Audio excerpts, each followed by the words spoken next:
Brian Mallow, as if as if there was 2 L's in your last name, but there is one. Great to have you here.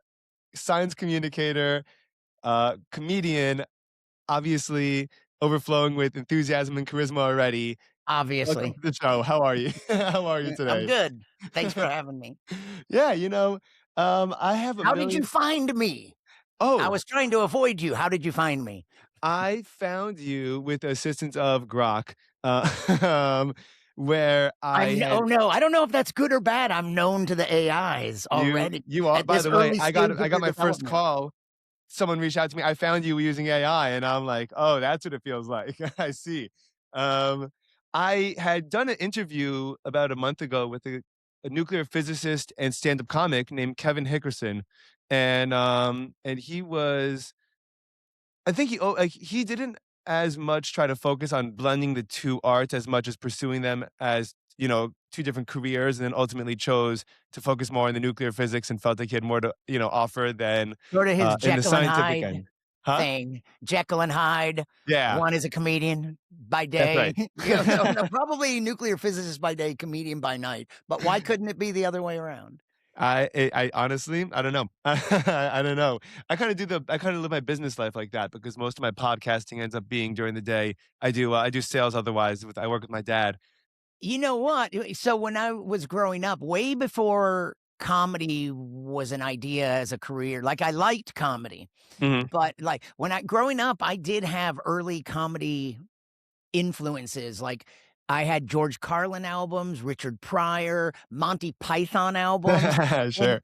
the original crew of Saturday Night Live had an album that was very popular at some point there in the late '70s, and Steve Martin, like, but I uh I hadn't what but I wasn't thinking of comedy as a career. I did like it, and those influences were there, as well as, like, science and science fiction influences, but I had a friend that we started writing songs together, and he was a great composer, and mostly I wrote lyrics to his music, and we were torn because we wanted to be rock stars, but we also wanted to be scientists. We loved physics, especially, and astronomy, astrophysics. So we always thought about that like scientist by day, rock star By by night. night. And yeah, Totally, in the end, totally. we became neither. That's wonderful. Well, I mean, you found a different way to blend it, and actually, I spoke with, I had another guest recently who was a musician first, and then ends up studying, music in the brain and, music with cochlear implants and Oh, perception of really? music. Yeah, and really, Who was really that cool stuff. guest?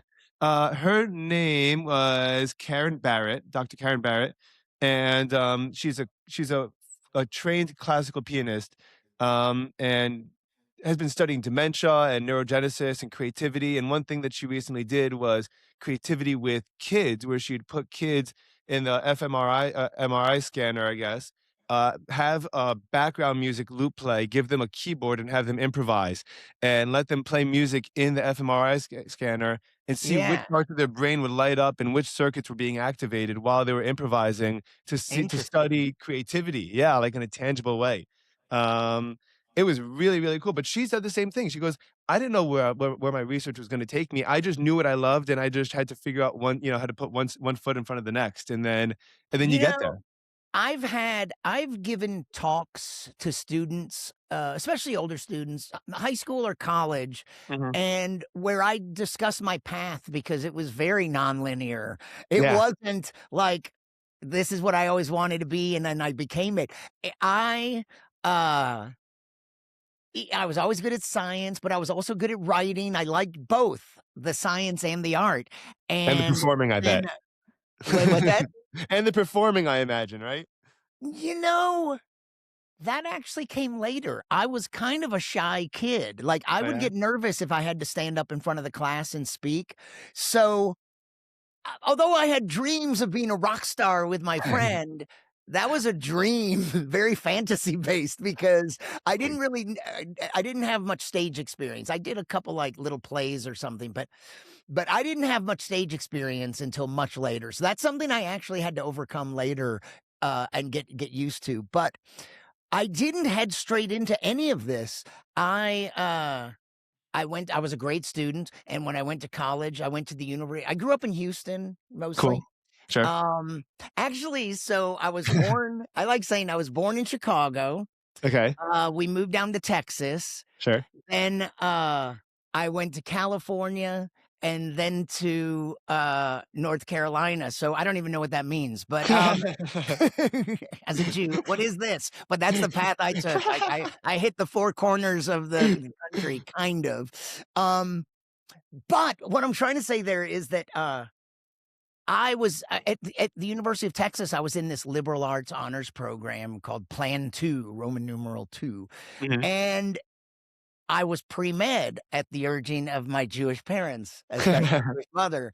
One of my jokes is that, that's very truthful is, hi like, I very often open with this, "My name's Brian Malow, and, I'm not a doctor, but I play one in the broken dreams of my parents." There you go. And then when they laugh, I thank them for laughing, but it wasn't even a joke. Yeah. It's a pretty honest statement. But, I was pre-med and I graduated with a high GPA. I started to study for the MCAT, the test you take to get into medical school. But I knew this isn't what I want. That's not even the science that I like best. I prefer physics and astronomy. And then I was out of school for a year, and then I went to graduate school in TV production in No Austin. way.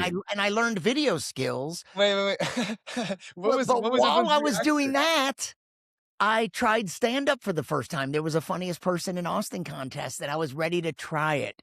Yeah. And so then I left that and I became a comedian, and then it became science comedian. And so this path, like, but the whole time, kind of like what she said, that previous guest, Yeah, Karen, Dr. Karen. I I just sort of was following, maybe I was just following the path of least resistance, but if I wanna a more positive take would be I was just following, like, what felt right. It's like, I'm glad I learned this, but, ooh, I'm gonna do this now. Now I'm gonna do this, and where I've come to now, I basically use all those things. All of those things are Yes. relevant now. I Yeah. do, I have a nicer video setup here than most people because I'm bringing my video background to it. I'm using a DSLR and a nice microphone and lights, and well, the lights aren't really set up, but it looks okay. That's good to me. Yeah, so in the end, I don't know if you've there's a video on YouTube from Stanford University, and it's Steve Jobs giving a commencement I speech. show it to all my high school students every It's year. only about 20 minutes long, and has, like, 3 3 main parts. things he wants to Uh-huh. talk about, and one of them is what I just said. It's that, like, looking back at my career, Yeah. you never knew when you were doing it, but when I look back, it's almost like all those pieces were stepping stones to here. Like, it makes sense when you look back at it, but Yeah. it wasn't planned that way. Yeah. He says you can't connect the dots looking forward, only looking back, and, Yeah. you have to have faith in something going forward, and that's passion, the universe, God, whatever it might be. And then mostly it was following what felt right. Yeah. It's like, oh, like following the passion the whole time. I So, guess it could lead you astray, but it worked out, it where could. I get to be, and there's a little bit of the teacher in me, so I get to give science. First of all, some of my comedy might be a little educational, where I make science subjects kind of fun or funny. I also give talks to help scientists be better communicators.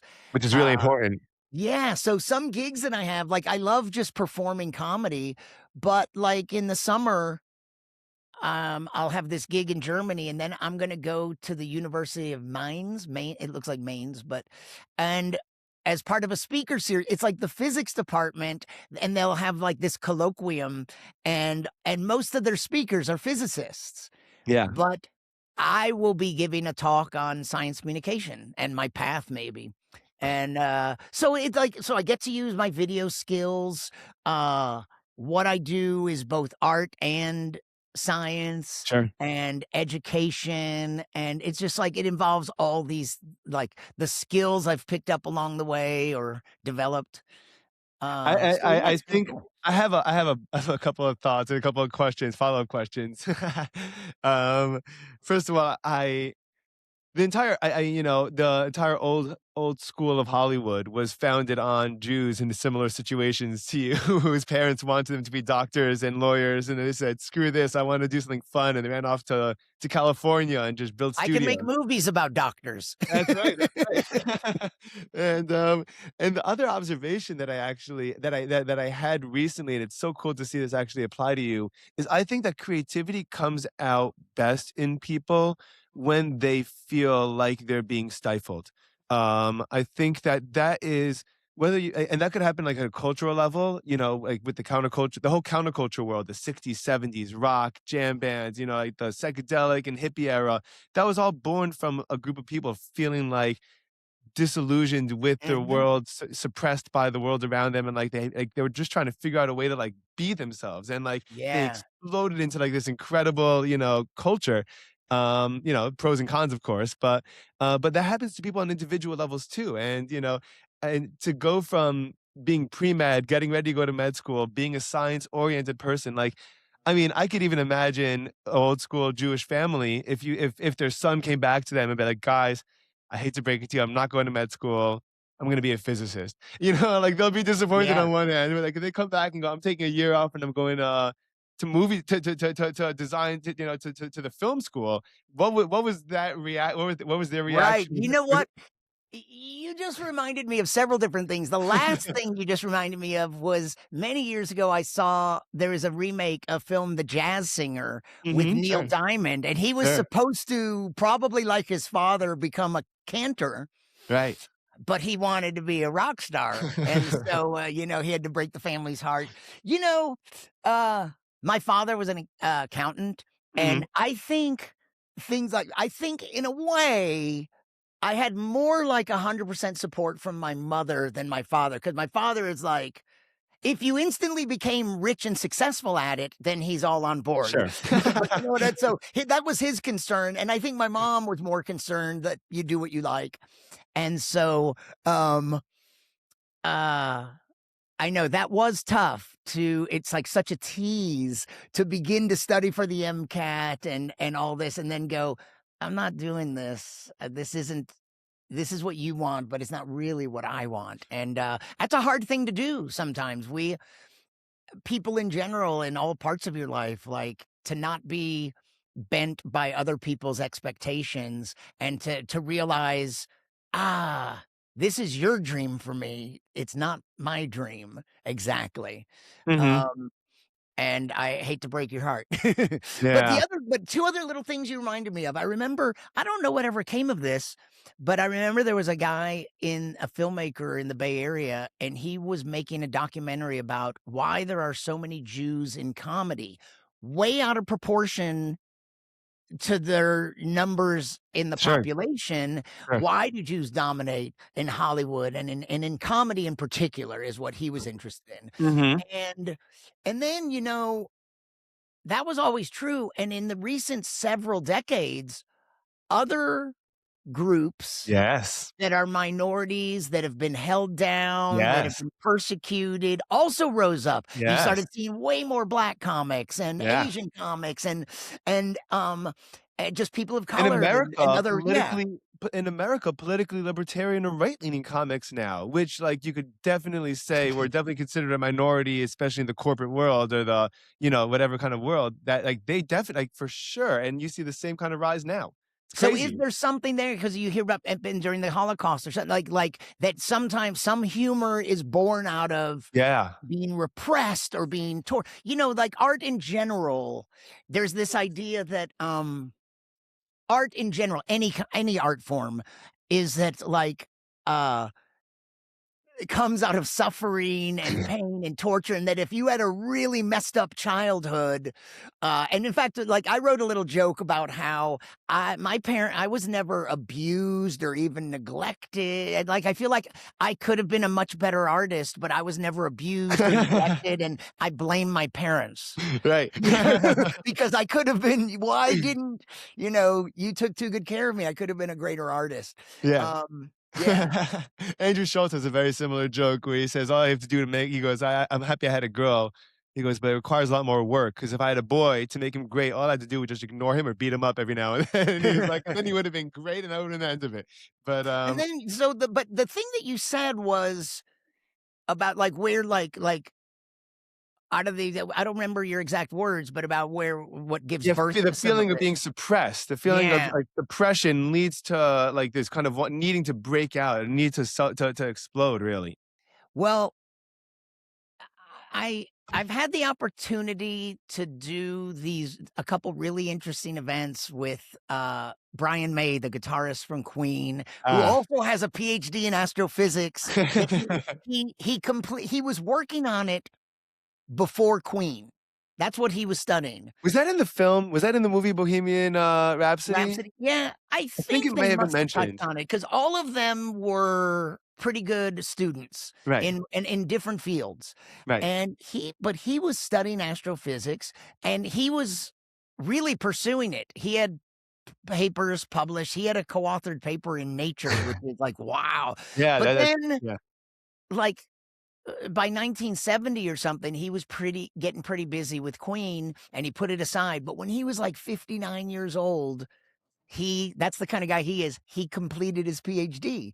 Wow. And so he's Dr. Brian May, and then he was knighted, so he's Sir Dr. Brian May, and he's an animal rights activist and an evangelist and publisher of 3D photography, which is how I What's first 3D connected. photography? What's that? What is 3D photography? Well, like 3D movies and, Sure. so and 3D, I wish I had one handy.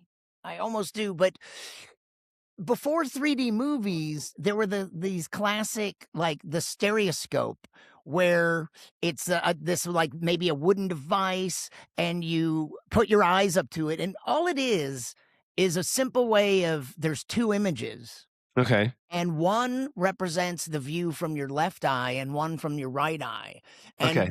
the reason we have depth perception is because of having 2 eyes, and our brain builds this 3D world out of these 2 different views, and if you close one eye, or if you lose one eye, you might lose your driver's license because you don't have true depth perception. Yeah. Um, Now, like, I close one eye, I still know that those shelves are behind this camera, you know what I mean? Like, there are But when other you close one cues. eye, and people Yeah. pretend to focus and they close one eye when they're aiming for something, they're really just making it harder for themselves.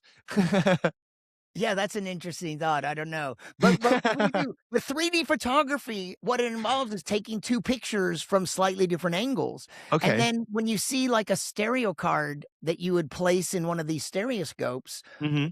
all it is, you would look at a glance, it looks like the same image twice, but Right, but just like our 2 eyes, it's 2 slightly different angles, and right. then the stereoscope just makes sure that your left eye sees one and your right eye sees the other. When you go to a 3D movie, they might be projecting the 2 different images with polarized light, and light can be polarized in different ways. So, like, one image is being polarized one direction and the other is the other direction, and then you Mhm. wear these glasses, and that means this lens only lets you see one set of You have to be images, different and colors the other vision or lens something. only lets you see the other Oh, images, and man. so that's a clever way, and it used to be the green, blue, Yeah. same thing, and those different lenses, these are all just ways of serving up one image to the left eye and a slightly different image to your right eye, and then you can have 3D, whether it's film or like a little stereo card. And S anyway, so this was all to say, Brian May and this astrophysics physicist friend of his started an event called Starmus. It's like star and music, Okay, Starmus, Muse, okay. and every year or two, they'll have one of these events, and they have astronauts and scientists and musicians and artists. That's It's so all about cool. art and science, and Wow, where is it? it moves around. I did it Nice. once in Zurich, and I did it once in Bratislava, Slovakia. And there's one coming up later this year in Spain or in Wow. Tenerife. So this was a lot to get to the point relevant to what you said, because one of his friends that's involved on the board of Starmus is Brian Eno, great musician, producer. And I I overheard I was sitting in and listening to a conversation between Brian, and it was the year this Apollo 11 documentary came out, and it was in 2019. It was the Okay. 50th anniversary of Apollo 11's landing on the moon. Mhm. And so the guy that did the music for the documentary was talking to Brian Eno. They're Yeah. talking about music, and Brian Eno said something really interesting. He said that sometimes when he like downloads some music app and plays with it, and there's a free version Mhm. that's hobbled, and then there's a premium version that has all the bells and whistles.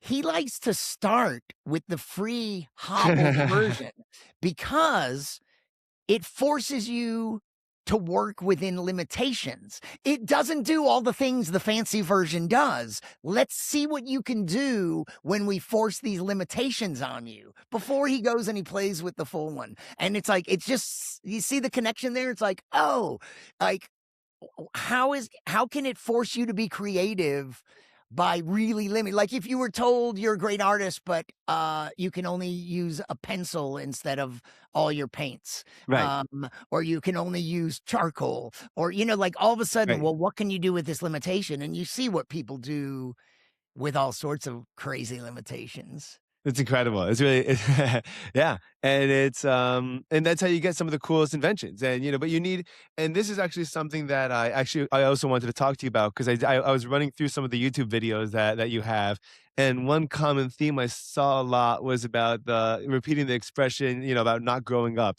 and Am I and right? I haven't noticed this.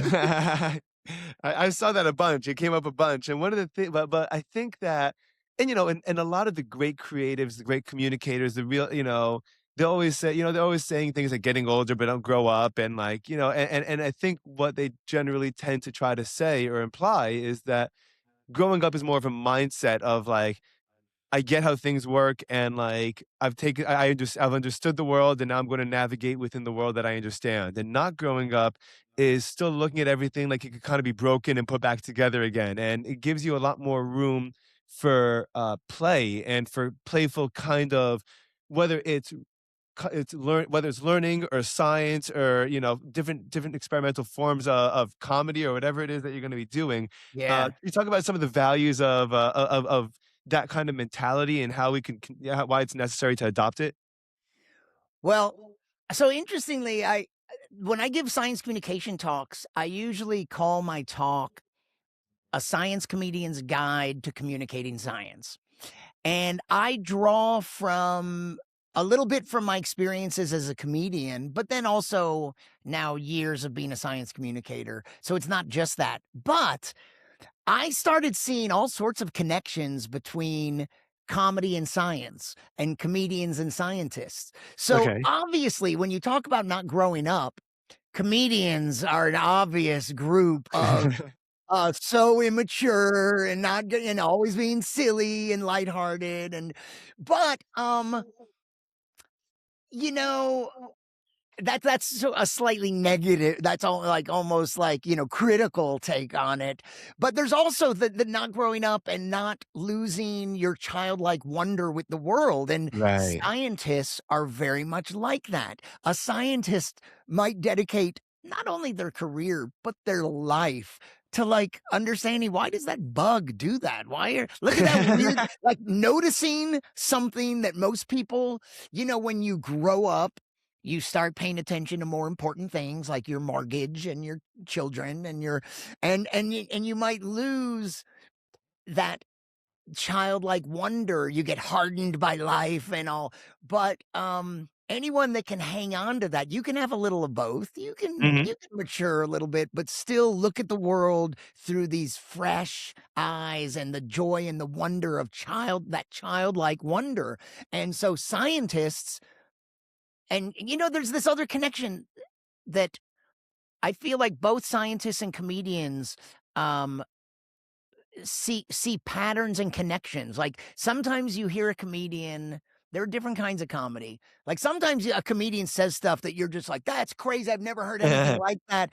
And other times, it's that sort of, "Oh my god," like, it's like, "I have noticed this before," or but a lot of times, comedians notice things that we haven't noticed before. It's Sure. like, "Oh my god, I never connected that," and you might make an analogy, and if I connect it to this, and you go, "Wow," so I saw a connection that no one saw before. And scientists also, many science discoveries are that same thing. It's everyone has looked at this for thousands of years, and you're the first person to notice this strange little thing and make a connection that's towards understanding. So I think that that's kind of uh that says that it's important to not grow up in a way, that Yeah. it's important to sometimes see the world with those childlike eyes, Yeah. and don't let that get beaten out of you by, some kind of formal education or some kind of experiences and the need to deal with life. Yeah. It's important to be a little heretical every every now and Yeah. then, especially as an Orthodox Jew, right? Yeah. Get myself in a little bit of Oh, trouble are every now you're an and then. Orthodox Jew? Well, You know what's funny? Yeah, I have some I've done a lot of Jewish shows over the years, and I've always had some Jewish material, and one of the things that was be is like, well, is that, people know, like, that there are different degrees of Judaism, like Yeah. murder. Um, like, so there's Orthodox Jews, and I go, they follow, like, 714 commandments. No, I'm sorry, that's how many home runs Babe Ruth hit, but, a lot. And then Trust there's, it. like, conservative Jews that are like the porridge in the middle, just right. And we were reformed Jews, like the criminals. And what That's that right. meant is, like, we would take off school for the Jewish holidays, but we wouldn't go to temple, we'd go to Galveston, the beach, you know? Right. So, we observe the holidays from a distance. Sure. Yeah, From a distance.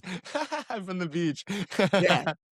Excellent. Um, It's too funny, by the way, because, yeah, totally. I love all the flavors have been you so know much what? One of fun. my simplest jokes that I can't believe I've never like, 2. One is not being very religious, I'm just sort of Jewish. Right. Which many other comedians have come up with that joke, it turns out.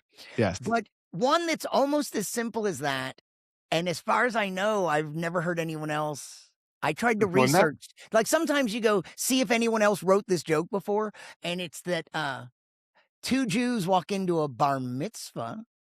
Okay, there you go. It's, like, it's so obvious, it's just 2 Jews walk into a bar has been said a billion times, Sure. and, like, mitzvah. I just throw, Yeah. like, that one word that changes it. Yeah, It's fun. It's old fun. It's jokes, fun. That man. by the way, that's the type of comedy that speaks to me the most is I like to be led down one path expecting Oh, yeah. something, and then I love to have the rug pulled out from under me Oh, and, like, yeah. you know, That's just good writing, and that's just it like, it's is. surprise. A lot of comedy is about surprise, Sure, sure, and yeah, if you can and there's, change just one word, yeah. the comedian Sam Morril had a great line where he goes, "This content's not gonna go well with this crowd." He's like, "But structurally, it's a great joke, trust me." He's like, like, "They That's might not funny. like the material, but, like, I've worked on this, like, we put the work into it." Yeah. It's important. There was this most people nowadays only know Woody Allen now for other stuff, but for his film career, but he was an amazing stand-up comic in his early days, and Mhm. his stand-up was mostly just squeaky clean and brilliantly funny, and one of his simple little jokes that is, like, perfect example of this is that he pulls out this pocket watch, and he goes, "This is a great watch.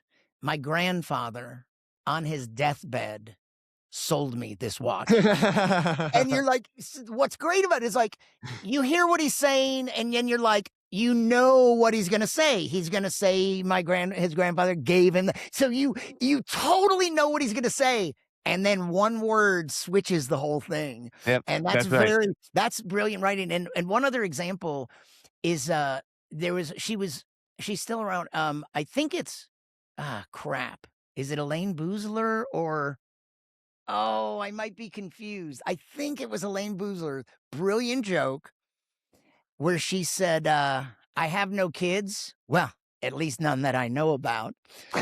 And what's great about that is a thing that men have said forever, and Yeah, it's kinda funny, mildly amusing, and she realized that if a it's woman so much said it funnier. and you don't even change one word, Yeah, you don't even change a syllable, you say yeah, the exact same thing, but put it in the mouth of a woman, and it becomes a much funnier joke. yeah, for sure. I did a It might podcast, it's either Carol Leifer or I think it was Carol Leifer or Elaine Boozler, I'm confused now. One of those so great female comics. Yeah.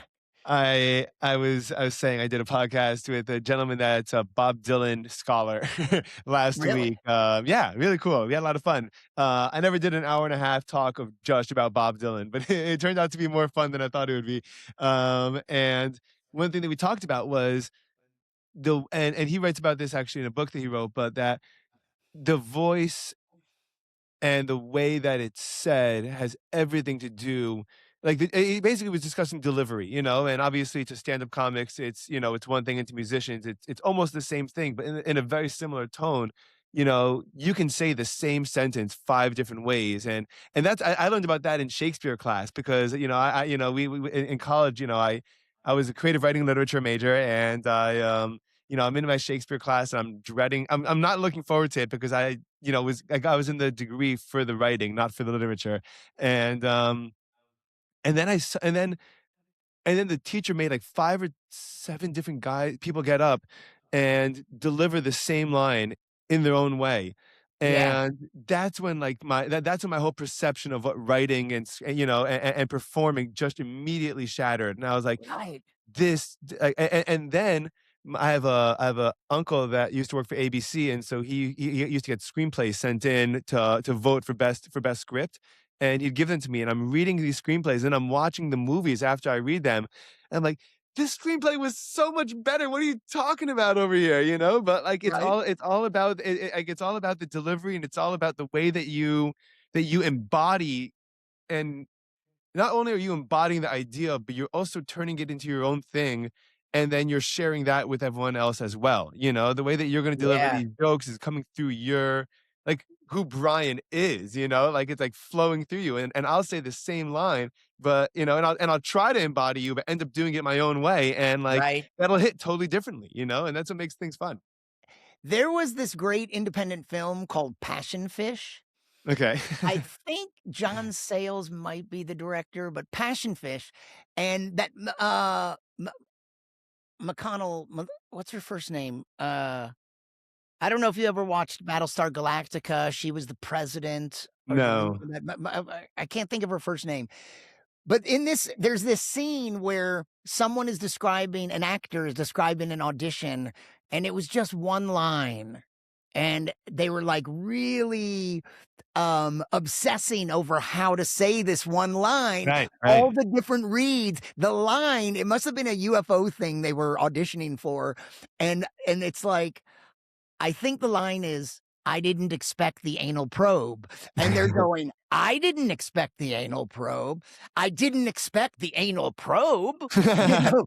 "I Yeah, sure. didn't expect the anal probe," "I didn't expect like, then they're just obsessing, like, what's the perfect read of this one line? I didn't expect the anal probe, Exactly, everything yeah, else went according pauses, to plan, there's I so just didn't much you can expect do that. with it. Yeah. And I've Uh, actually seen, I've seen videos talk about like actors, like directors talking about actors and just doing surprising reads. I think there was some video I saw a director talking, I think about Christopher Walken mhm. and how time, each take he did like a shockingly different take, and Yeah. you're like, "Oh my god, that was perfect," and then, "Let's do it again," and he gives this completely where he brings something else to the scene, but the words are exactly the same. It Incredible. Yeah. Incredible.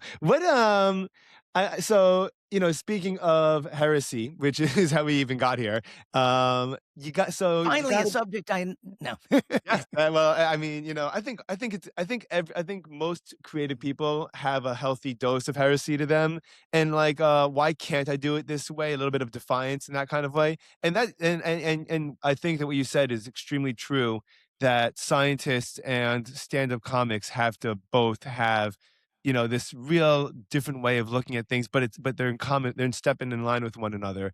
And there's something about, I want, and maybe you could speak to this, the content when you're delivering a joke, you can say things that you cannot get away with in any other context, and it can be something that everyone was thinking that no one is willing to say, and there's something about the fact that you're protected by this, moment where you're like, "Hey, I'm on a stage with a microphone, and the purpose here is to laugh, so, if you don't laugh, I'm sorry, but, it's all in this spirit," but you can really, really effectively, uh, teach, get different things, different points across that people would not be able to hear in any other context. Do you agree with that? Or can you give me some examples of Oh, some ideas of that? absolutely, on stage and off. I've always known that I could get away with saying some stuff, and some of it has to do with your personality. Um, and on stage, this goes on stage and off, that I can say something that might sound mean, but, the way I say it and the smile that I Yeah. flash, I'm not serious, and, I had a line where I was talking like about just getting really frustrated with beautiful people. It was talking about an old VH1 scene on VH1, a video with Ricky Martin and Christina Aguilera, and how Mhm. over the top beautiful both of them are. And I would start the thing by saying to the audience, um, I've started getting really frustrated with beautiful people. I don't mean anyone here. And then, and so, I would say that kind of under my breath, which is like insulting the entire audience. But that's just, it's an absurd. Of course, I'm not insulting the Sure, whole audience. That's just a sure. joke. And, um, yeah, this applies all the time. We can get away with stuff. Although it can also backfire in comedy. It's like, there's this thing where comedians have caught some flack for things they've said on stage, where it's almost as if, well, you're quoting him like that's just something he said off stage, and in not even in an interview a comedian might be being funny, but you can't always quote a comedian and go, "Look what he said." It's like he was on stage in the middle of a comedy routine when he said that, and Mhm. so maybe there's some context and stuff that you go, it wasn't a horrible thing he said, he was just being funny and sarcastic, like that. Like when I dismiss the whole audience as not, "Don't worry, I'm talking about beautiful people, this doesn't apply to any of y'all." Um, Right. that's like, obviously, I'm not being that big of a dick. I'm being I'm just kidding. I'm teasing, pulling your pigtail, and it's okay. Um, to bring it over to science, though, as far as heresy, because, oh, yeah, you can get away with a lot. I think there's more to say on comedy, but the first thing I thought of was, uh, I have a relationship. I've been working with this meeting in Germany called, the Lindau. Lindau is a town. It's like Linda with a U at the end. The Okay. Lindau Nobel Laureate meeting, and every year, this is their 75th year, Whoa. they bring in a couple dozen Nobel laureates. But this year for their 75th anniversary, it's gonna be 75 Nobel laureates, I think, and 600 young scientists that have Wow. been carefully curated from all around the world, maybe 90 countries. Nice. And it's all about mentorship. It's really an amazing organization and meeting, and I've been privileged to be a part of it for 10 years. They hired me to perform 10 years ago, but for fun, I was walking around interviewing scientists, and that led to conversations. So I've never performed at the meeting a second time, but I come in, they hire me to do good interviews, and I'm not even being a Wow. comedian. I'm just giving good interviews. I might be funny, but I'm not there to be a comedian. I'm there to be a good interviewer, which I love to do. Talk to these young scientists, talk to Nobel laureates. So I've had the opportunity. So in the course of 30 years or so, I've interviewed a lot of scientists and authors and other interesting people. There's a guy, a Nobel laureate, out of Israel. His name is Oh, Danny Shechtman, okay. and he came up with something. He discovered something called quasi crystals. And what his words were, this is something that shouldn't exist. It was forbidden by the literature. Like Cool. there are forms of matter that like crystals are a kind of matter and we got gas, Mhm. liquid, solids, we have crystals. And but this idea of quasi crystals, he said, was forbidden by the literature. So it would be heretical to Mhm. say that this is like, and like often happens when a comedian or filmmaker or musician is ahead of their time and isn't appreciated till later. Yeah. Some scientific discoveries, it was like there was so much resistance. And at the Yeah. time, the most famous chemist in the world was Linus Pauling, and he was like a double Nobel Prize because he had won a peace prize and a chemistry prize, I think. And he was very opposed to this. It was like, no. And he even said, there are no quasi crystals, only quasi scientists. Oof. He was rude about it.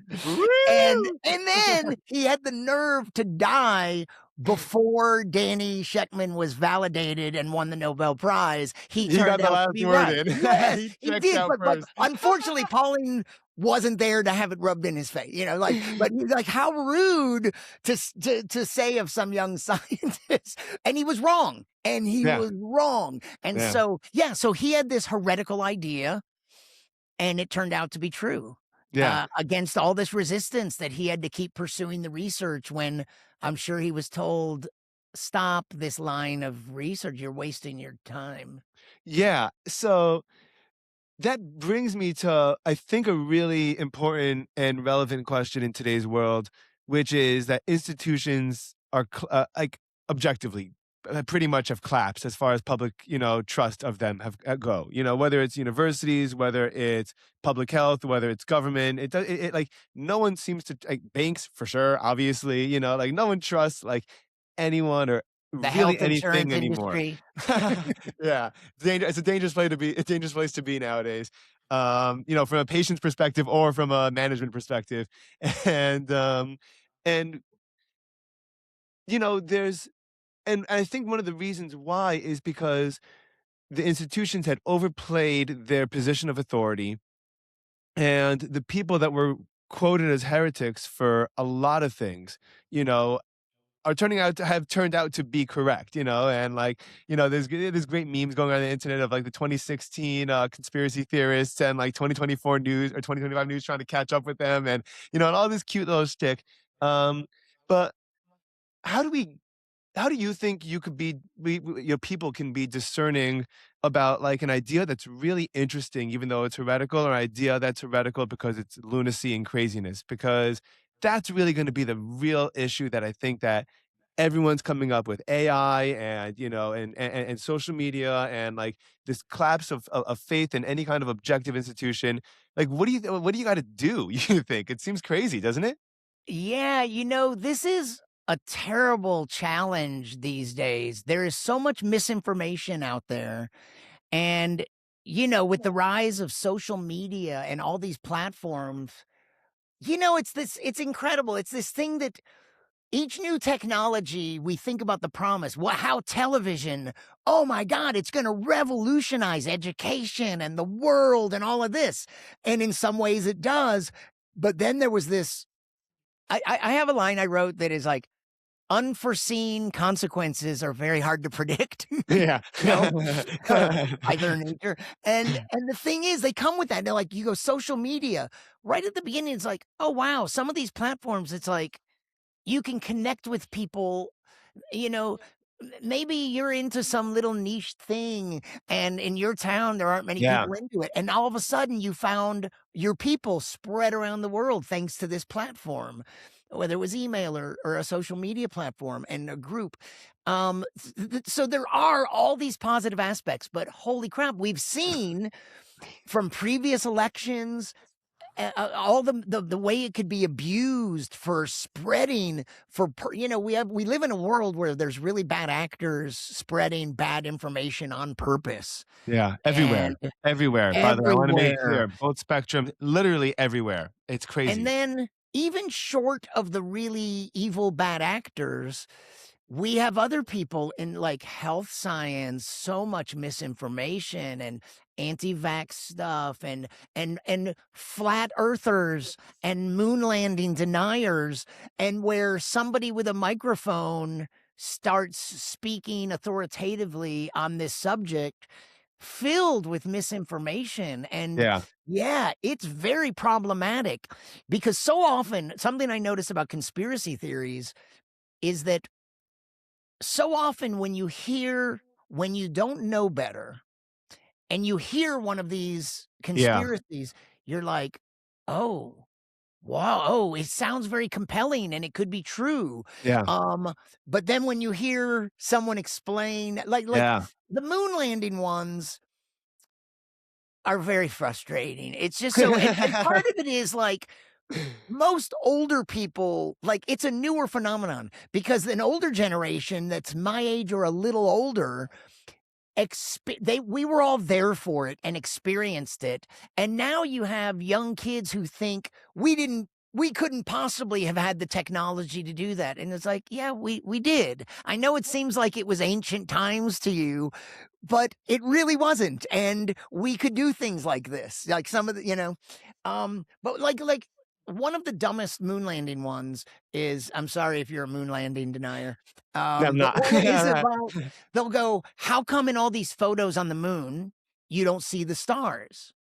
And then some people go, "Right, it's because it's in a studio." It's like these things never make sense for multiple reasons because if NASA wanted to, don't you think they could have added stars to the image if they had to fake it? You know what I mean? Like they would, but it's just like it's like, yeah, how come you can't see any stars? There's the black sky. Why don't you see any stars?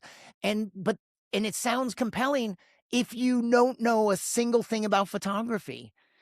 But if you know anything about photography, you go, oh, well, that's because the surface of the moon is really bright, So and you have what to people have been saying is about the flag, waving. Yeah, the that's a waving flag. tougher one. That is like so some of these sound compelling. Like this one is just photography. If you shut the lens down so that the bright Yeah. surface is exposed, it's just like when you walk outside at night and your eyes haven't adjusted, you can't see the stars yet. And if there's a light in your eye, you will not see the stars if it's Oh, bright. We interesting. So don't when see you're the taking stars the in the picture. daytime here Right, because right, it's right. too bright and they're not. I never So heard it's like, yeah. I never heard the star argument. The main one that I heard Oh, this was is the it's one flag of the and, most common ones. that The yeah. flag one, and do you know okay, so I that's don't it's like, I how yeah. come the flag moved if there's no air? And it's like, it's vibrating. They stuck it in the ground, and there's no air to slow it down even. So Oh, they did this, interesting. and it's just flopping a little because the thing is That's cool. That's moving. a good by the way, but how come that answer I never heard that answer. Oh, No really? one ever said that. Here's another one There's the that's information very vacuum that we frustrating. were talking about this off camera, we were saying that there's information vacuums with a lot of this stuff, Yeah, and I've and come it's to so hard, and I don't know the answer because to your basic question, it's like, what do we do? Because it's a matter of who you trust for information. This is right. a political thing, and it's also could be anything.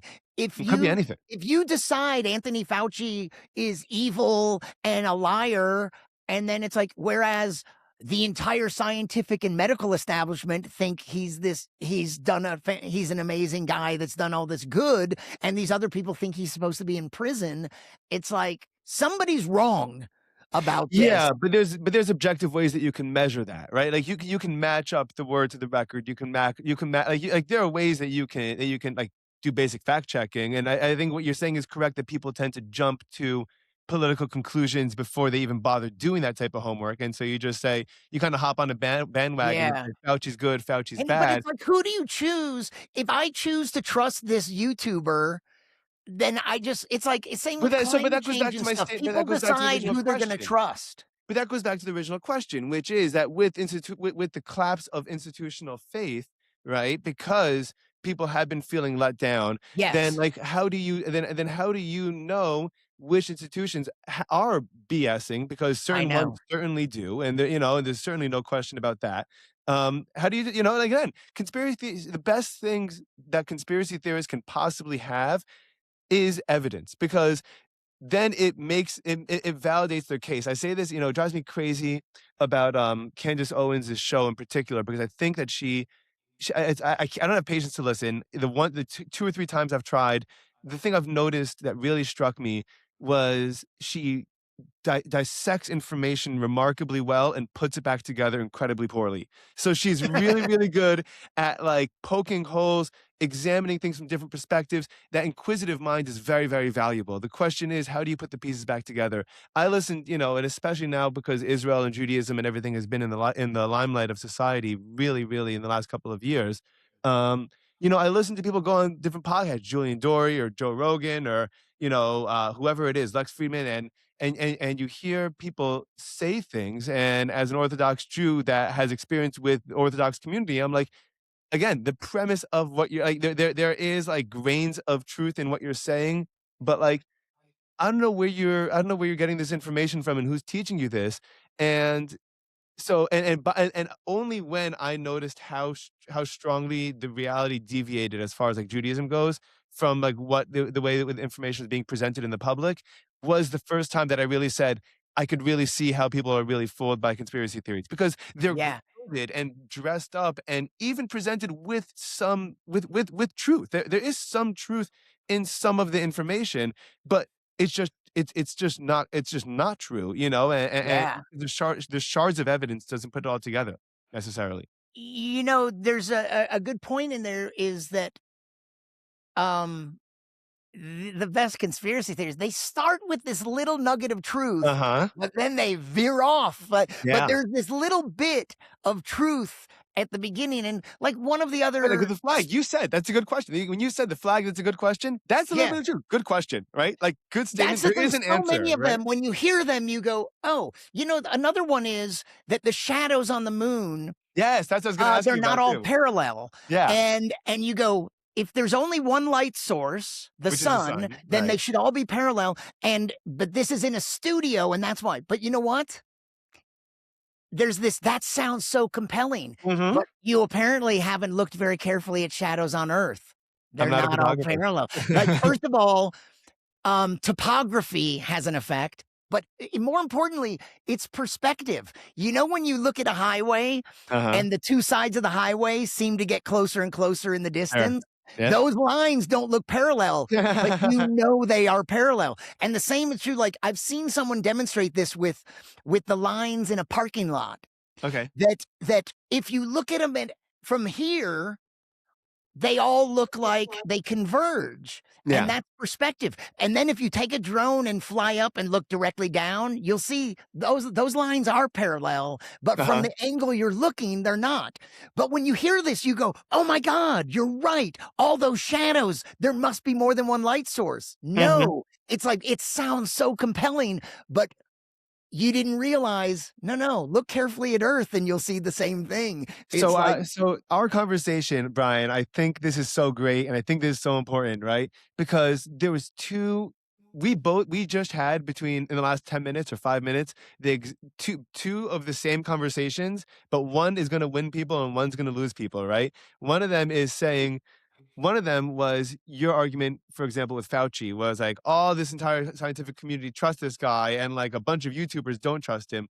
That argument, for what I've seen in the last couple of years, will not win people over changeable conspiracy minds, right? Because that is depending on the reputation and the institutions, like we said, the trust has dropped. So until that trust is re-earned, but the way it is re-earned is by the second half of our conversation, where you say, "I understand why you would think that because yes. the shadows are this way, that this is what it is. Let me explain in detail with examples of how that's not necessarily always the case, and then now you could put the information together and you can understand yourself how that's not true, rather than having to rely on the good word of people that you might not trust or a crowd you Yeah. might feel left out from or anything like that. Like it gives you much more to work with."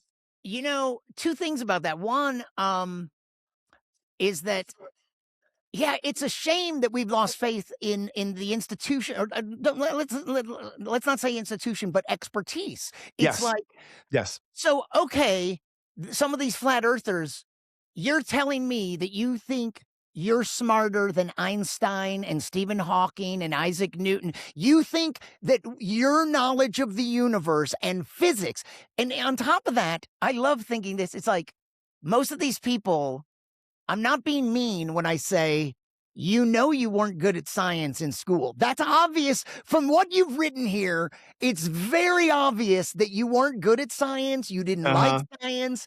And yet here you are thinking you know the science better than Einstein and Newton and NASA and everything. And it's like, what is it that and it's that you've heard of the Dunning-Kruger uh, effect No. where like, Please when you, explain it. oh, it's this famous thing in psychology where people who have a little knowledge of something sometimes overestimate how much they Mhm. know about a subject. And there's a weird, the corollary is like a lot of times people with a lot of knowledge, you know, what comes with that is knowledge of your ignorance. And so like Yes. sometimes, so scientists are always pretty careful about how they say things. They go, you know, in all likelihood, they are always qualifying things because that's how science is. It's like, you We know, we know to the it's the best highest information with the best percentile data this is that you have. true, but we Right. admit that some things change over time that we learn. Mhm. But, and so there's this thing where people think, "Why how do you think you know more than" it's like, "Where did you get this idea?"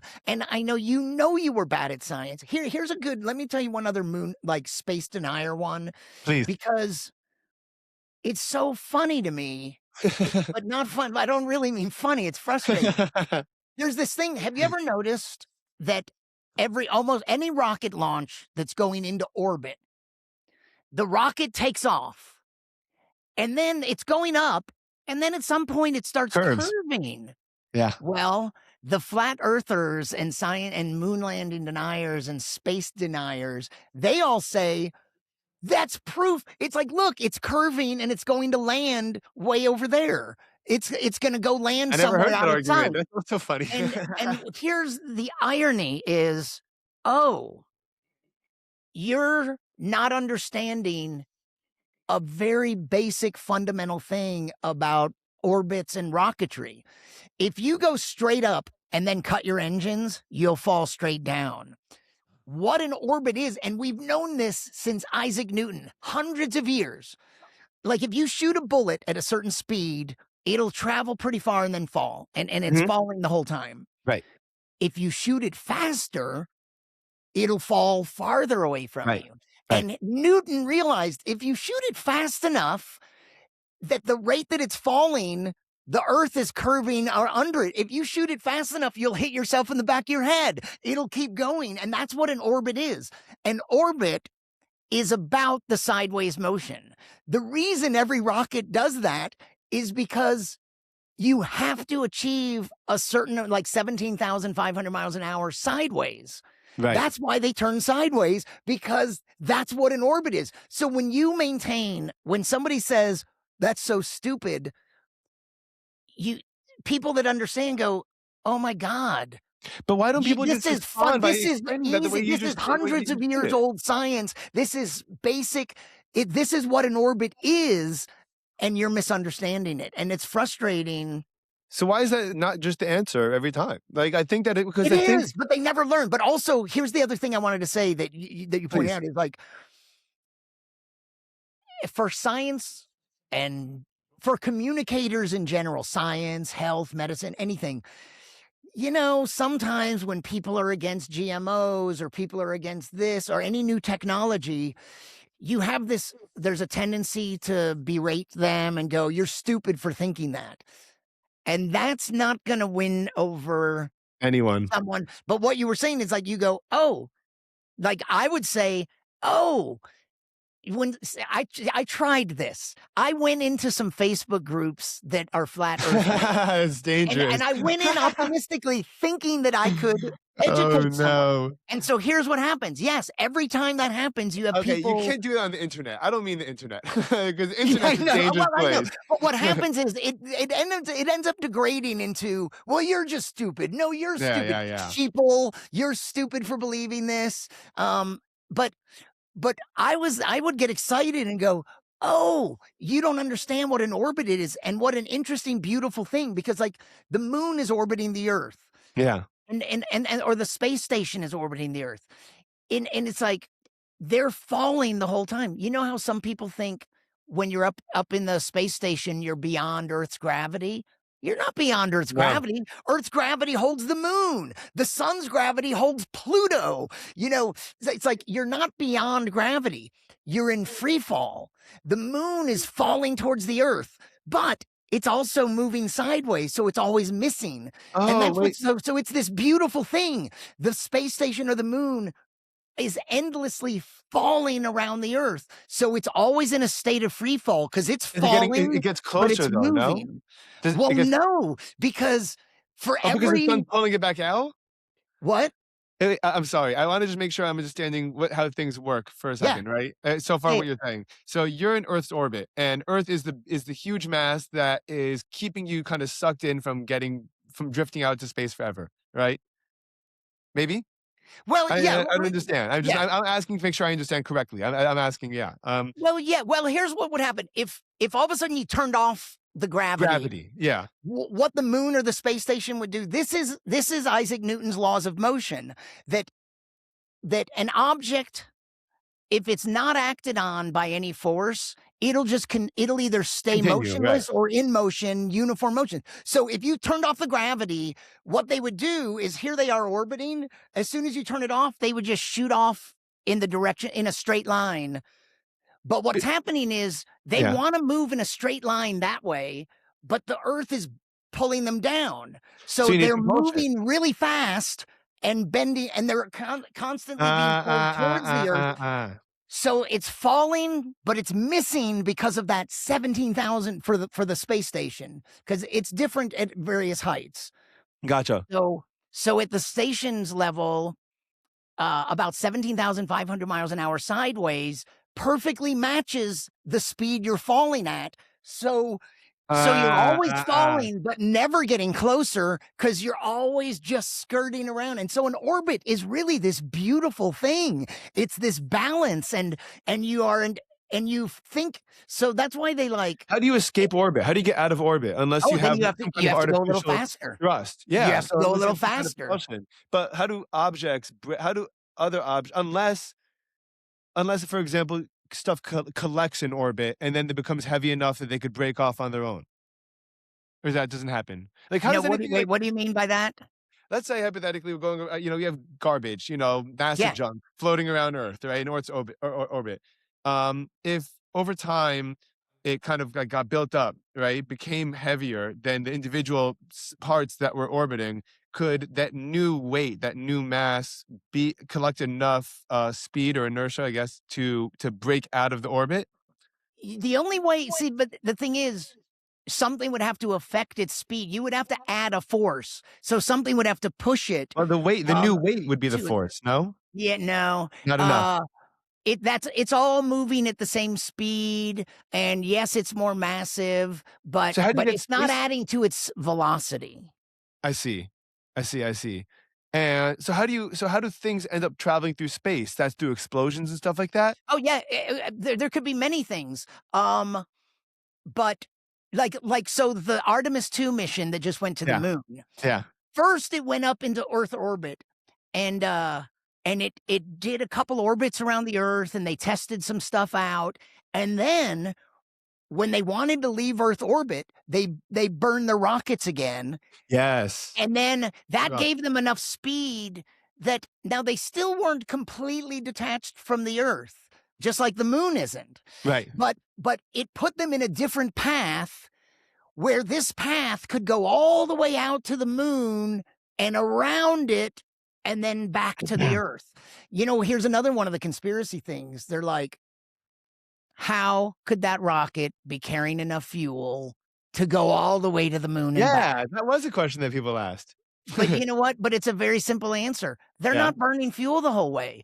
They burn it at the beginning, and then they get on a certain they hit a certain speed, and they're headed in a certain direction, and then they just coast the I'm whole saying way. their And then amount at of a certain point, the moon's gravity was pulling it in. And then when they came back ah, around and they started heading towards and then they did a little burn to break away from the moon. yeah, And then they're basically headed to the earth. And the closer they get, the stronger the gravity is. So the right. closer, so almost the whole time they're coasting. The size of the rocket, the reason the rocket is this big and they're in a little capsule at the top, that's how much fuel it took to Yes. get up to that speed. Once you hit that speed, you turn off the engines and you just coast. And every once in a while, they correct their course with a little, Yeah. like, seriously, just a little. Like Wally with his fire extinguisher. Yeah, totally. It's the same thing. And Right. there are all sorts of conspiracies. But the thing is, it always comes back Yeah, that's to, great, but I oh, never you don't heard know the that. basic But no science. one ever sits down and says that, and that's really, really great information. And like I said, and you know what? I think it's insane that I have to be 30 years old on a podcast A with a cold call comedian. email to you to hear the answers to this question Yeah. instead of just having a textbook and just being like, this is what the answer is. Like I don't I know. understand why Well, that's the not. thing is, if you take a physics class, you do learn this stuff. That's the thing. That's a good These answer. people that are doing this, that's why I say you were never good. And I don't mean to insult. No, I'm not. 'Cause I was not. yeah, By the way, that's why I'm revisiting this now because I was not, and I think to myself, I've got to be a. And I've said this about everyone else in different contexts. If I'm bad at something when I'm 15, I have to be a moron not to look at it again when I'm 25 or 30. Like you have to be like to write it off for the rest of your life because you weren't good at it right. while you were in the middle of developing, and like you have no idea where your brain development was at that point. Like I so, I'm know. revisiting this stuff and I'm loving it. I'm loving every minute of everything that I've been learning Well, let with me tell this you stuff. another thing they'll say, like sometimes they're like, "Ugh, you're telling me this craft is going 17,000 miles an hour or 25,000 miles an hour and it's not crushing the people inside." Here's another thing about physics. When you're coasting, you feel nothing. It's only when you're accelerating. Like when you're on an airplane, Mm-hmm. when you start to take off and you're only going 70 miles an hour, you're pressed back into your seat, right? Yeah. But when you're up in the sky, see, here's the thing. It's like people don't think like when you're up in the sky going 600 miles an hour, you don't feel anything. You can walk down the aisle and you feel nothing because you're not accelerating. You're just maintaining like a 600. And it's like, you realize like you feel nothing at 600. You felt something at 60. In a car, you Yeah. floor it. You feel acceleration. And Yeah. that's the thing. When a force is acting, as soon as you turn it off, you're just coasting. And that's how. And so So everyone when they gets sick the rounded, first part of it, right? yes. Oh, at that first part of it, they feel like several times the Earth's gravity, like several G's, and they were pressed. But at a certain point, they cut the engines, and now they're just floating and they're going like 17,000 miles an hour or whatever. When they were coming back, they got up to this speed and they headed to the moon. And they cut their engines. The whole time they're headed to the moon, they're slowing down because the Earth is still pulling on them. Right. So their speed was gradually decreasing because the Earth is still Yeah. pulling. Yeah. And then they got That's into so this, cool to they went think around the about. moon. And then when they started heading back, they slowed down to like 900 miles an hour. At least I saw the thing. Yeah. And then they were heading back to Earth, starting at about 900 miles an hour. And basically they're coasting and they're getting closer and closer to Earth. And the closer you get, the These stronger the guys, yeah. gravity is. And It's they're nuts. accelerating. So Oh, by the man. time they hit the atmosphere, they were going 25,000 miles an hour, And that's which why is it only insane. goes into flames, right? But it was virtual. They're just falling the Oh, whole time. amazing. They're falling towards the Earth. And when they got really close, it's really pulling them in. But then they hit the atmosphere and this was in the frictionless vacuum of space. But when you hit the atmosphere, Yeah, now you've been you doing start some speed the whole slowing time. down incredibly, and all this heat and the Oh, heat shields. man. So that makes I mean, by the way, all this makes Elon's, like, reusable rockets, like, all the more incredible, right? Because, I mean, you're It really thinking about is. everything that he's gotta combat and fight while in order to do that, and you're like on one hand, okay, that's cool. On the other hand, when you even just this conversation, it and the way I like to think about this, or the example I like to give is, my dad's been a car junkie my whole life, and he used to come home with these vintage cars he'd find on eBay, and I would look at it, and I would see one thing, and he'd look at the exact same thing and see a lot more than, and we're looking at the same object, but our understanding, our perception of it is so fundamentally different. I think that one of the incredible that's why education and Same learning with is any piece of beautiful. art. Yes. What a piece of art means to you, you might Yes. focus on, "Oh, wow, I'm focusing on the relationship of the guy with his father," but you're focusing on, Yeah. some other aspect of the film.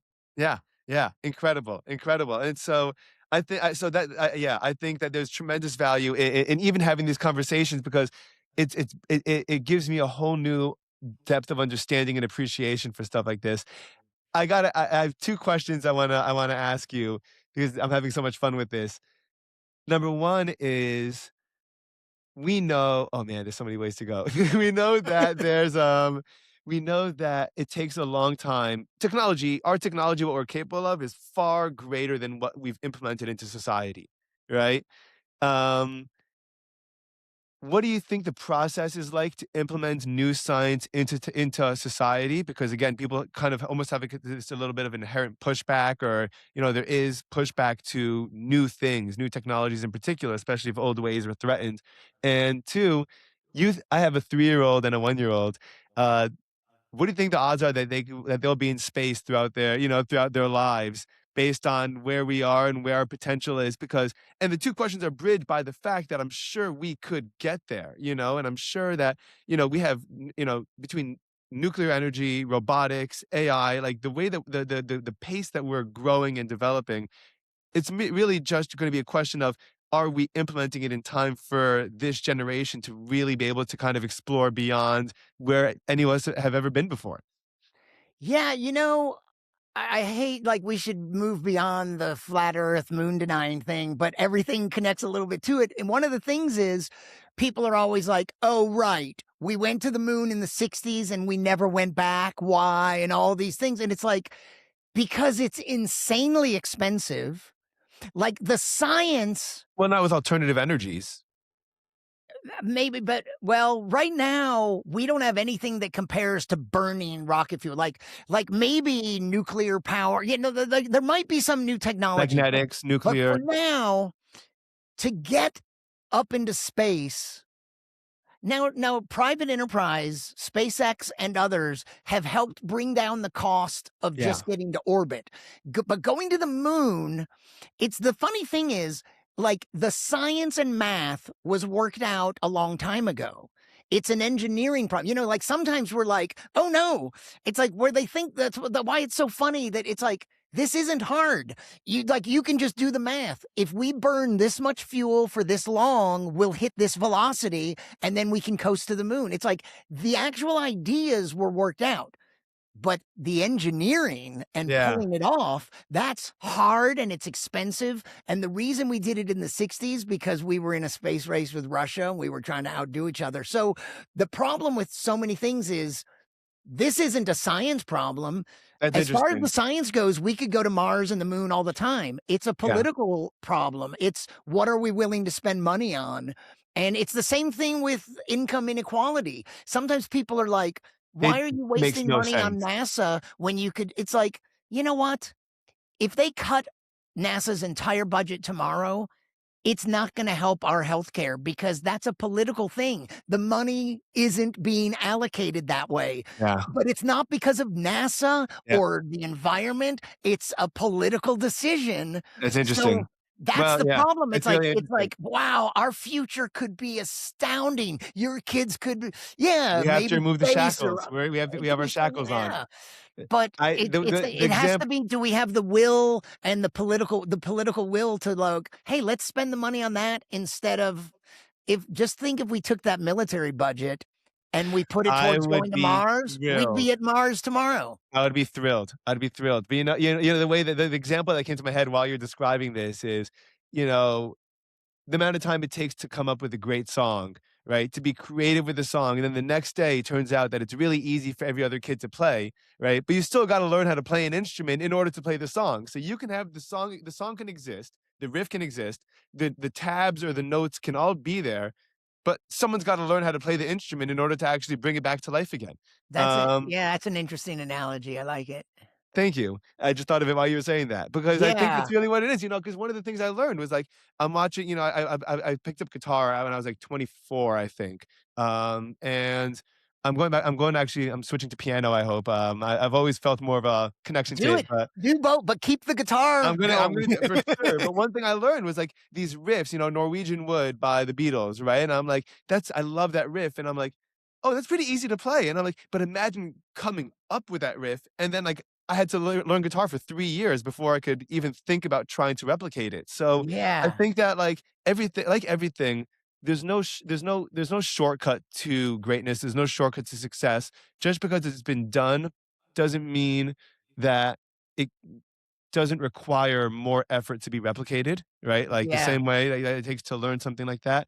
Um, Before I let you go, because I know we're almost there, can you give me a couple of your favorite or most accurate, I love this question, accurate and least accurate, sci-fi movies, as far Oh. as, this kind of stuff concerned. Because while you were describing, I thought of while you're describing the orbiting, Interstellar, that scene with Matt Damon where they were orbiting and he was trying to also make that connection with the space station before it explodes. You know the scene I'm talking about? Give me more. I saw it, but it's been a long time. It So was they were visiting the water planet, they find yeah, Matt Damon in space, and he was like he was this abandoned, astronaut trying to find a viable home for people, and one of the ways that and they only had a certain amount of fuel, and so they had to basically time their release, the whatever fuel they had left at the exact right time in their, orbit to be able to break off to head towards the safe base where they had to go. But it was all a matter of exact timing, and you had very limited fuel. But whatever.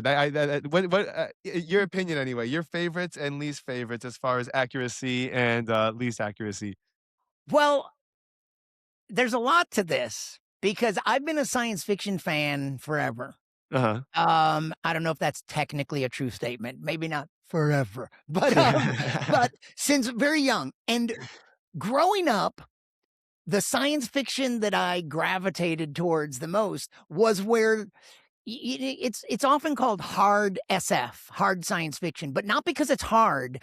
It specifically means that's the genre of science fiction where the science really matters, where the author cares about scientific accuracy Right. and also where the science is an essential part of the story. Like like this it's a kind of science fiction where the science matters and it's central to the story and everything.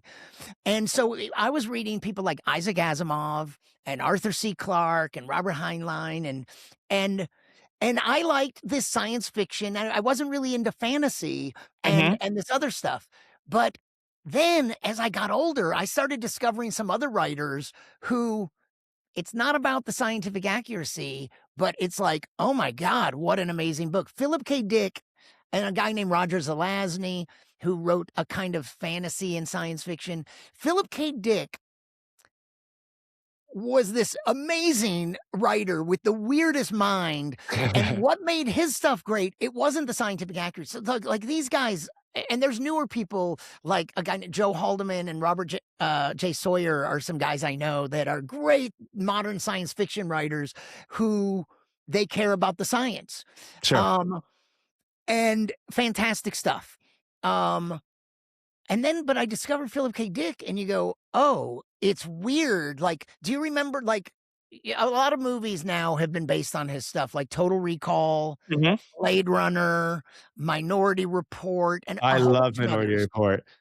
And, like so, like, in Total Recall, like, where maybe there's a taxi now, some of this is starting to be where it could be pretty realistic, but where you have, like, the taxi is having a conversation with you. It's, like, basically robotic. We're Or not far from there's that. a guy who he's behind on his rent, so his front door refuses to open unless Not he far puts from in a that either. nickel. And yeah, some of this stuff is starting to be like you're like everything is we are moving into a Phil Dickian world is a word. Um, Here's the thing: what his stuff wasn't essentially about the science accuracy. It was more about exploring philosophical ideas. He was really interested in what it means to be human. What happens if you have an alien or a robot who is way nicer than this human who's an asshole? Yeah, And like a woman's short story, a woman, the government comes to this woman, and her husband came back from being an astronaut and going to Mars or something, and they're pretty sure he's not. She notices he's not the same. He was right. kind of an asshole, and now ever since he's come back, he's really nice, and he's nice to the kid, and he's all this, and the government is like, "We think he's been replaced by a Martian," and she's gonna testify against him, but at the last minute, she realizes, "Well, I don't care if he's an alien or not, he's much nicer," and so she's like, "I don't know what you're talking Ooh, about, he's the same." And there's stuff like that where that's so in interesting. Blade Runner where Rachel doesn't realize she's a robot, a replicant. Mhm. She has implanted memory. So he's always exploring these ideas. It wasn't about the scientific accuracy. So just to say that I still love science that like sci-fi that takes an idea and Yeah, extrapolates. You go, "Oh my god, you're right. Like what yeah. if Well, and let's treat this Brave New super World is the best scientifically example like of that. The Martian tries to do that." And I haven't seen the Hail Mary. Oh, by the way, I I wanted to like it. Everybody It seems was to like love it. I know, it was like 45 minutes longer than it needed to be, I think, or Really? it was almost 3 hours. I went with my wife, my dad, and my 15-year-old brother, and all 3 got mad at me because the movie was too long, and Huh. I was like but Ryan Gosling was amazing. The science was really, really good. The story was really great. It just felt like the director or the editors or something with the pacing or whatever that just felt a little too long, like an hour too long, but an hour is a long time to Okay, be in well, a that's movie good to theater. know. I wanna see it, I You just should haven't see yet. it. You should see it. It's really I really applaud Amazon because they did a good job with it. So Um, given that, one of yeah, my favorite, like, sci-fi movies, probably Blade Runner. Again, not because of I don't even I'm not even looking at it through the lens of, is it scientifically accurate? right.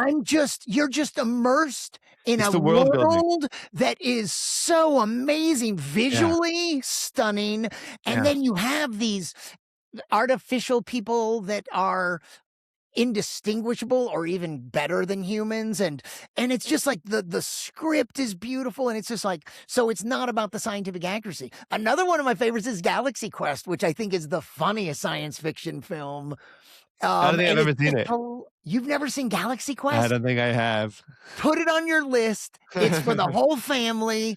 Yeah, should I show It's my high school so students? funny. It's the funniest science fiction film, and everyone it's gotta be Tim Allen's best performance, and Tony Shalhoub is hilarious, and I love him, and Sigourney Weaver's in it, and Alan Rickman, and Oh, it's a I great mean, cast. it's a great cast, and it's hilarious. I'll check it out. I have to check it It's out. so funny, and it's for everyone. Um, Definitely. but, 2001, people always hold up as maybe the greatest and the most scientific that's a great film. It's a Mhm. great film and painstaking attention to detail, like Right.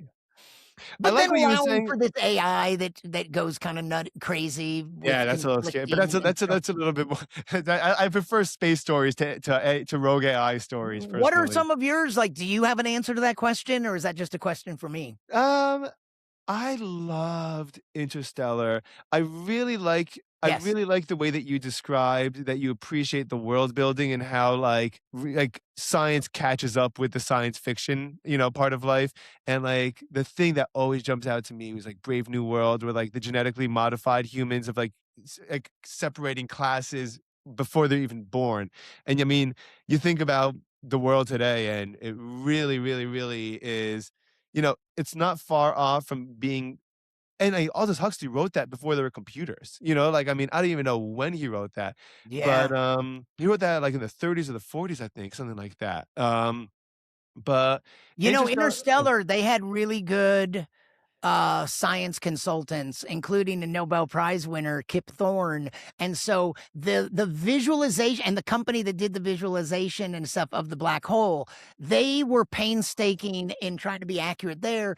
And the fact that relativity, time Mhm. passes at a different rate when you're really close to a black hole, and Yeah. that stuff, as crazy as it seems, they strove for scientific accuracy and incredible world building too. Yeah. Yeah. Yeah, yeah, yeah, and you know what? And I'm more interested, it's so funny. I think the movies have always scared me, but I am really interested in extraterrestrial or some kind of form of that type of life. I'm really excited for Spielberg's new movie.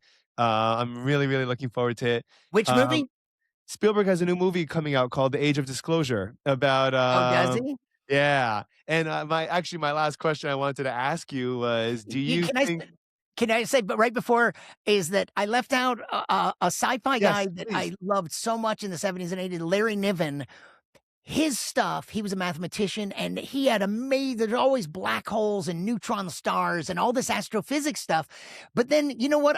A couple little nuggets that have stuck with me, they have more to do with this other aspect of science fiction Yeah, where you extrapolate. So, like, this isn't part of the main story, but in this novel, there's a guy in prison. What happens is on Earth is we have really good organ transplants at this point. So what they start doing is when they take prisoners, if you're in prison, you could get the death penalty and they would harvest your organs. And so imagine I'm a good citizen. I'm not going to get arrested for anything. So why not vote the death penalty for armed robbery? Or any other crime, sure. and because then there will be more organs available to keep me close Wow, to immortal, wow. and so there's a part where a guy is on a colony world, and he's reading that back on Earth, they've instituted the death penalty for too many traffic violations. So it's like science fiction, like, extrapolates like that. Yeah, You go, "Oh, what amazing, would happen amazing. if we had really good organ transplants?" Then you would be like, "Well, I'm not gonna commit a crime. Let's harvest all those criminals' Yeah, organs. Let's make it" okay. And one other one is he had this other novel, and there's this tiny little thing I think about when I take a shower. He has someone on the moon. The moon has 1/6 the Earth's gravity, okay, right? So, yeah. and so when the guy gets out of the shower, because of how water, uh tension, like water collects and like on the ISS, like water won't just disperse everywhere. It has a tendency to collect. And you know how Mhm. water forms like shapes like that? It's because it's attracted, it's adhesion or cohesion, I forget. And then But it collects together. yeah. Yeah, So when okay. the guy gets out of the shower, there's like a quarter-inch sheath of water stuck to him. When you get out of the water, there's a shower, there's a little water on you Yeah, and you yeah, might yeah. brush it off. Well, on the moon with 1/6 the gravity, there's Oh, way more water. crazy, And so he's like, crazy. whoosh, and like all this water falls off. So And I was cool. like, I love little things like that that you go, oh my God, you really thought this through to a level of like, that goes from the physics Yeah, to something I so admire that. personal as, like, taking a shower and wiping the water off. Totally. I love it. There's an amazing book called The Anxious Generation, and the introduction to the book by Jonathan Haidt, and he talks about, social media and mental health with kids and stuff, but the first example he gives is your kid has an opportunity to grow up in Mars, and he goes through all the potential thing. He goes, "But growing up in Mars, gravity's gonna be different. The way that they're the reason why our legs are shaped, our bodies are shaped the way they are is because our legs are strong for getting pulled down and constantly have to keep ourselves up." And he goes, and our eyes are gonna be different, and, like, the structure of our face is gonna be different. He goes, "So, do you want your kid growing up in a planet," and I'm like, "I didn't even think about any of Oh, this," but yeah. just the ability to yeah, Larry Niven also had, like, people working out in the asteroid belt. Let's say they're miners. They're mhm, mining the asteroids. yeah. Well, after generations of that, those people are getting tall and thin because they're not living in much Oh, man. gravity. And Yeah. then you really probably, after a while, like if you're a few generations down and you might not be able to visit Earth because the gravity, you wouldn't be able to handle the gravity. Wow. Oh, Yeah. man, it's so much fun, all this stuff, but you know what? That's why I think, like, you hear such c you know, I mean, you hear there are really compelling extraterrestrial stories, you know? There's an amazing documentary called Moment of Contact, and it was and the head neurosurgeon of this hospital in Brazil, I believe, who is totally sober-minded, totally sane, spoke in front of Congress a couple of months ago, like a month or 2 ago, and part of his presentation was all his associates for the last 25 years basically speaking to his character and his well-being. He's like, "I had eyes on an extraterrestrial for 4 minutes in, like, 1995 or something like that when there was a crash." And he describes it, and, like, they look humanoid, and, like, they look humanoid, and, like and the funny thing about and I've heard this from there's some really fun UFO type podcasts, American Alchemy with Jesse Michaels is incredible, and, Danny Jones is always entertaining, his guests are always I go back and forth on, like, what I think, but they're always I did entertaining. not like the episode where I've only seen a little of him, and where I Which keyed one? into him was he had Charlie Duke and he had Yes, the yes, main but guy he with the said that moon he was landing disappointed in that episode denier. too. He said that he was very upset with how he was not happy with how that went. He said the whole thing was a nightmare, and he That goes, guy was he's always been disrespectful. He got punched by Birdside famously Bell," got whatever his punched name by is. Buzz Yeah, Aldrin for hounding him yeah, and yeah. calling him a liar and all this. And the thing is, it's like, you don't understand the science. You know what? The thing you said about music and how once somebody writes it, it might be very easy to play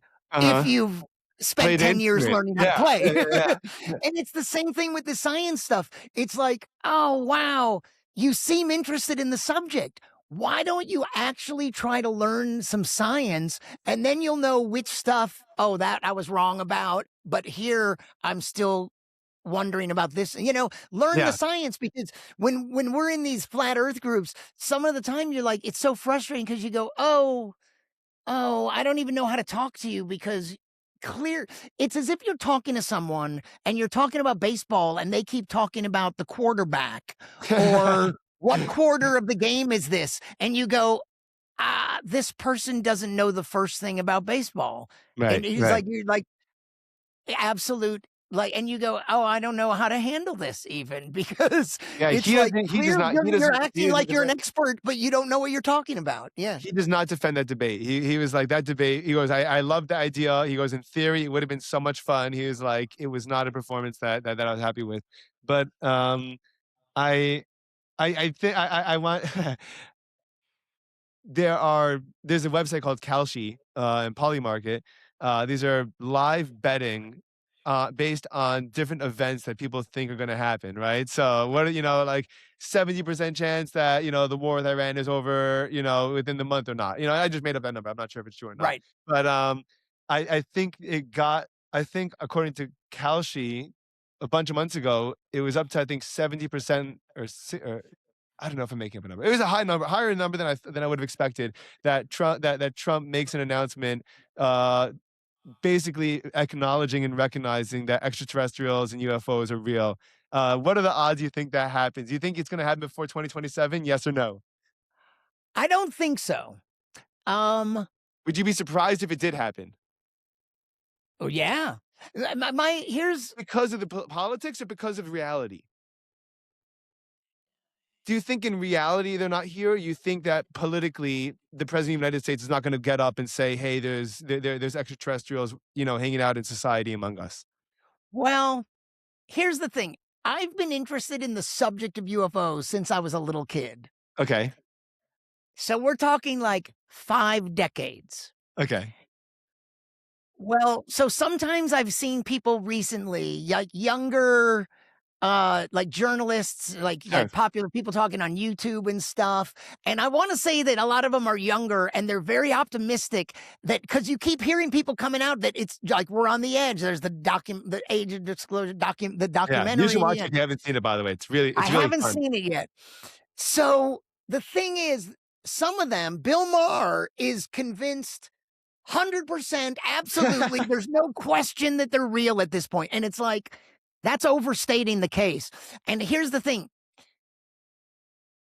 my opinion is tempered by the fact that I've been hearing the same stuff for 50 years, Yeah, and the real evidence has never it's always been I know, it's great more stories. credible people What with about this no. story and this Yeah, story? And these people seem credible, but there's never a hunk of metal from a spaceship that absolutely couldn't have been made on Earth. Like, where's the extraordinary claims require extraordinary sure, evidence? sure, sure, This sure. is so, and one thing I hate is when people on the other side of it say they tend to do this. It's a very disingenuous argument. You go, ah, so you don't think there's life in the universe given the size of the universe? And I was like, that's not at all what we're talking about. That's a completely different Yeah, topic. the question is I whether it think crash most landed on Earth and spoke to you physicists, or not. right? Most physicists and astrophysicists think the universe is vast and there's Yeah, probably life out there. probably That's not pulling with what we're life. talking about. We're Yeah. talking about whether aliens have come to I Earth. know, right? So that's my Completely question. So different that's the subject. question. So you don't you're skeptical. I'm maintaining a healthy skepticism. I want to believe. I want to And believe so many of too. these other people that don't believe, they want to. Of I want course, we yeah. want contact with aliens. We want confirmation of Would it, you and we believe want it? Would you believe it if Trump gets up? Would you and says that, or do you think this is a political shtick and we forget about it? Because if the they make government an left and announcement like right has that. lied a lot, left and Exactly. right forever. If So I if don't know they if I just believe say anything they it, say.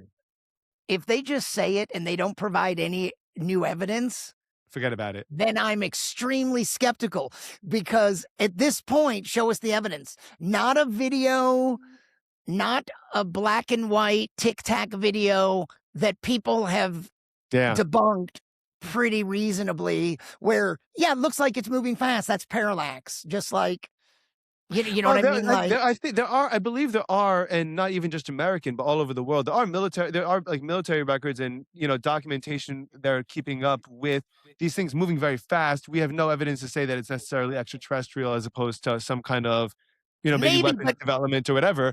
But like the these could be. the Yeah. Tic Tac one, for instance, that looks like, and they're like, "Whoa, look at it go!" There's a guy named Mitch. Hedberg. What's this? What? No, I'm just kidding. you He's know a what? By comedian. the way, Hedberg was a good friend of mine. That's No, he another. wasn't really. That's a whole other subject. Oh, you can't do that to me an hour and 35 minutes in. Really? He Yeah, was Can you tell me a little we- bit about him? yeah. I love Um, him. I loved his work, man. Oh, man.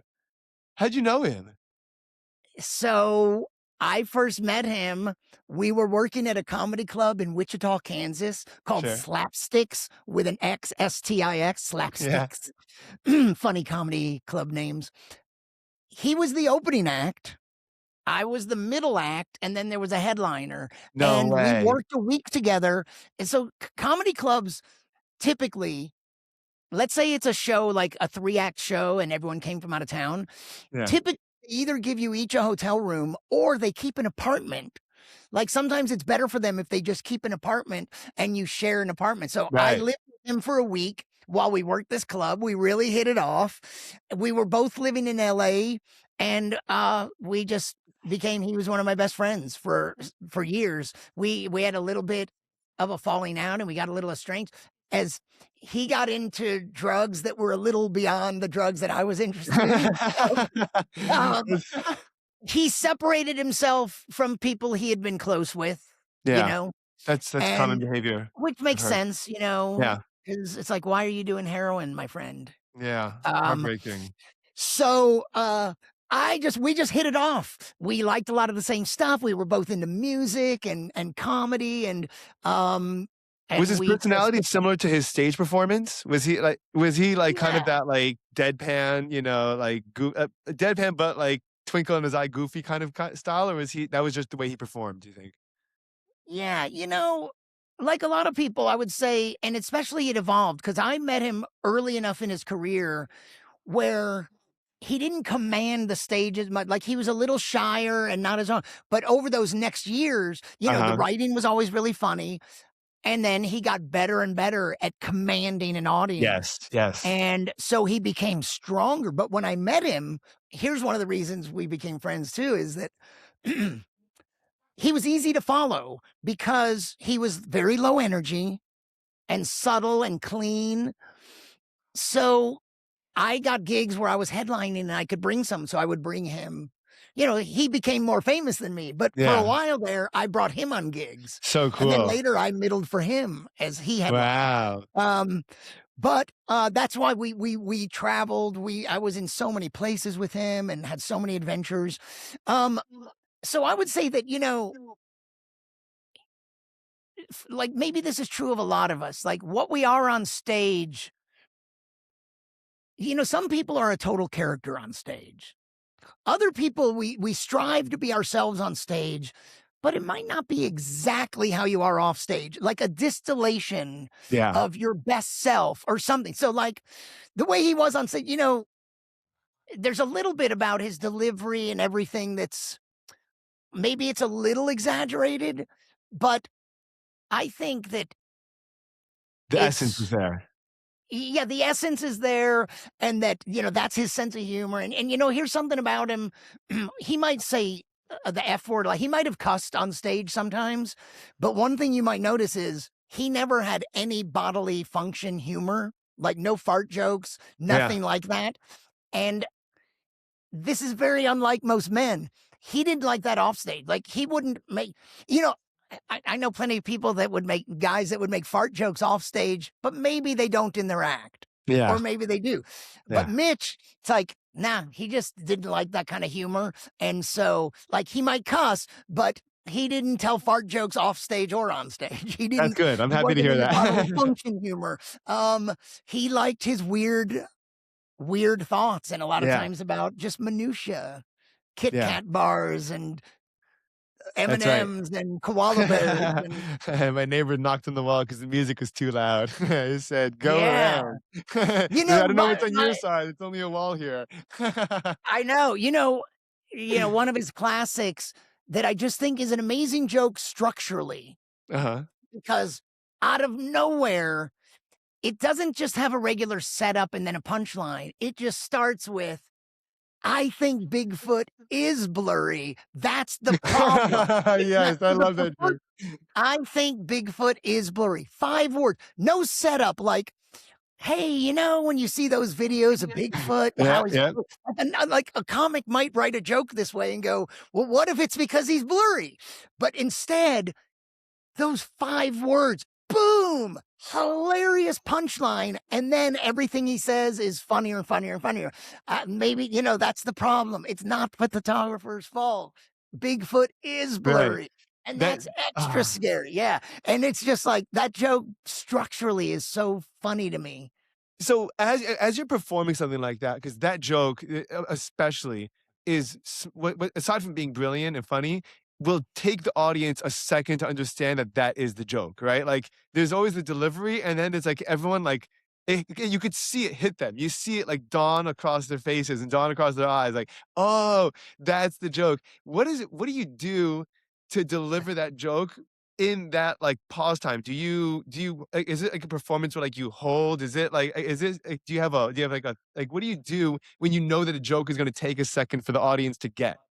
I don't know that there's a single answer. I think, like, each joke might be a little different, but, um that's just, that's part of writing and performance. They're 2 Right. different ways, because sometimes when a joke isn't working, when you have you have a funny idea, and sometimes you go to the stage and it's like you can't make it work. Yeah. Well, okay, first of all, is the idea actually funny? Is Right. there a funny idea there? But let's say that you actually have a funny idea, but you're not sure how to get it across. So that's like, how do I write this to communicate what I find so funny here? How do I make the audience see and it's an art thing. It's like, I want you to see the world the way I see it.